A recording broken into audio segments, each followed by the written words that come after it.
Well, it really must have sunk in now.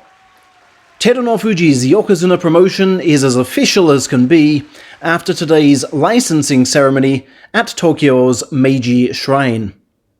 The event, as the name suggests, saw Terunofuji formally presented with his YOKOZUNA license from Sumo Association Chairman Hakkaku, and with his double-looped white belt, handed over by shrine priests after it was blessed. That all took place in front of sumo directors and a select few invited guests, all suited and tied. The directors toasted his success with sake after Teru sipped some himself, then took their seats to watch him perform his first public ring-entering ceremony, with stablemates Takarafuji and Terutsuyoshi as sword-bearer and dew-sweeper, respectively. Although this was supposed to be a strictly private event, a few lucky members of the public who just happened to be in the shrine at the time got more than a glimpse of that ceremony, as the video feed showed. Several who stayed at home to comment on that feed were keen to express how well they thought Teru did. Teru was therefore absent from interstable training again today, leaving his high school friend, once tipped to make Yokozuna before him, Ichinojo, to try and fill the void. Terunofuji's immensely strong. Simply amazing. I'm inspired to do my best, Ichi said after a 14-bout session with MITAKEUMI and co. For a start, I'll be looking to join all 4 days of interstable, as this is the only place where I can fight salaried wrestlers. Asked then how he managed to win 10 in July despite no practice against salaried men, he replied, "I did strength training and really worked on the core exercises, really thinking about what I did." He must also have worked out by now the presence of an inner steel within Terunofuji that he himself has never had.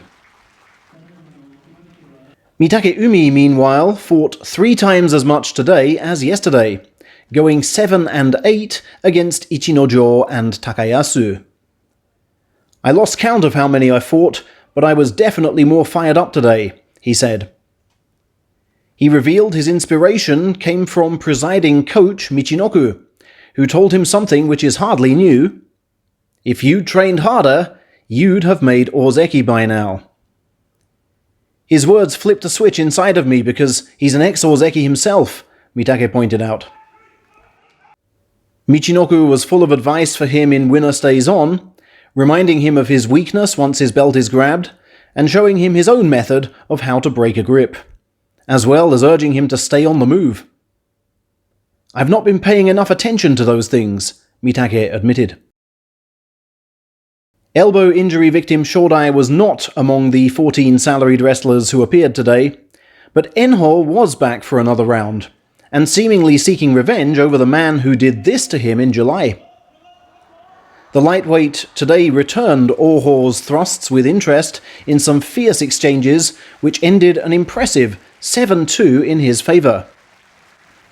"I'm still not there yet, but I'm pleased with the number of bouts I fought," ENHO said. "The priority now is to get bouts under my belt and develop my shape." He says he benefited greatly from serving Hakuho in July. "The man hasn't changed a bit since when I last served him 3 years ago," ENHO exclaimed. "The results he gets from doing the same things every day are simply amazing. He just seemed to feel I needed a fillip, and through watching him up closer than I have for years, I could remember how I felt when I was younger, and also pick up what I need to improve.